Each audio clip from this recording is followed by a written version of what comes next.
સુરતના ગણેશ પંડાલમાં ઓપરેશન સિંદૂર થીમ સાથે દેશભક્તિનો સંદેશ। ઓપરેશન સિંદૂર જીવંત બન્યું। ગુજરાતમાં ગણેશ પંડાલો લશ્કરી બહાદુરીને સન્માન આપે છે।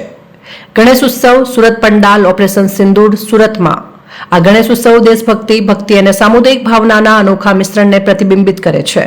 કતારગામ પોલીસ સ્ટેશન ખાતે અધિકારીઓ અને કર્મચારીઓએ પરિસરમાં ગણેશ પંડાલનું આયોજન કર્યું હતું, જે એકતા, શિસ્ત અને જાહેર સેવાનું પ્રતીક છે। સાથે સાથે નાગરિકોને ઉત્સવોમાં ઉષ્માભર્યા રીતે જોડે છે। ભટારમાં શિવકૃપા સાર્વજનિક બાલ ગણેશ મંડળનું સ્વર્ણ મહેલ પંડાલ પહેલગામ આતંકવાદી હુમલાથી પ્રેરિત ઓપરેશન સિંદૂર થીમ સાથે ભારતીય સશસ્ત્ર દળોને શ્રદ્ધાંજલિ આપે છે। જીવંત સ્થાપનો અને એક શક્તિશાળી વિડીયો દ્વારા પંડાલ બહાદુરી, બલિદાન અને રાષ્ટ્રીય ગૌરવને ઉજાગર કરે છે।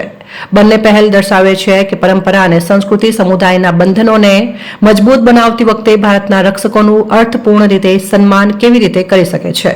આ વર્ષે સુરતના પંડાલ શ્રદ્ધા, હિંમત અને એકતાના ઉજવણી તરીકે ઊભા છે।